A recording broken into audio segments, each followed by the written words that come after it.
Hello po, good evening. Mixing live lang to about sa ikama ng mga OFW. Pag kayo po mga 1 month, 2 months, 3 months, or 6 months, 1 year na walang ikama at kayo naman po nasa loob lang ng bahay, huwag po kayo mag-alala doon. Relax lang, huwag kayo mag-alala. It's not a reason na uwi ako kasi hindi nila ako pinagawa ng ikama. Hindi po ganoon. Hayaan nyo lang po na umabot ng 1 taon o magkukulang-kulang 2 taon na wala kayong ikama. Bakit?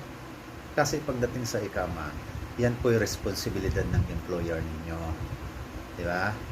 Tapos pag oras po at mahilig kayo maglabas-labas at oras na sabihin mo may bibilhin ka lang doon at nasita kayo ng pulis, mas maganda po. Kaya nga ako, payo ko, kung wala kayong ikama, 1 taon na kayo mahigit, wala kayong ikama, pag nagtapon kayo ng basura sa labas, nakakita kayo ng pulis, tawagin mo. Sir, I don't have ikama.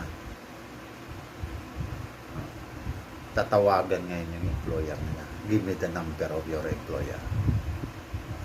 Tatawagan. Sila po ang magmumulta doon dahil responsibilidad po nila yon, hindi nyo po responsibilidad yon. Ngayon, doon naman sa mga OFW na mga tumakas, payo ko lang din, kung gusto, syempre wala na kayo ikama kasi mga takas nga, may kaso pa.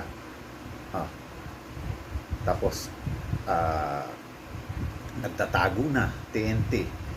So pinakadabis na magiging mapayo ko sa inyo, pag nakakita kayo ng pulis, harangin nyo, kundi parahin nyo, kundi tawagin nyo.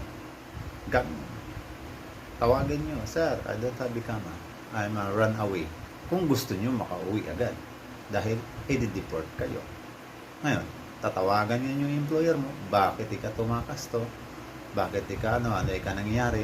Ngayon, kung ayaw ka bilhan ng ticket ng amo mo, ang gagawin sa'yo is ito, turn over ka sa Philippine Embassy or sa Polo Uwa natin na ngayon po yung pangalan is MWO, Migrant Worker Office. Di ba? Pinaganda lang po yung pangalan pero isa pa lang din. Polo pa rin yun, nakasanayan natin ng ilang henerasyon. Polo, di ba? Polo Uwa. Yun lang. Kaya dun sa mga may walang ikama, wag na wag po kayong mag-alala. Okay? Paalala lang po ni Chairman yan sa ating mga OFW.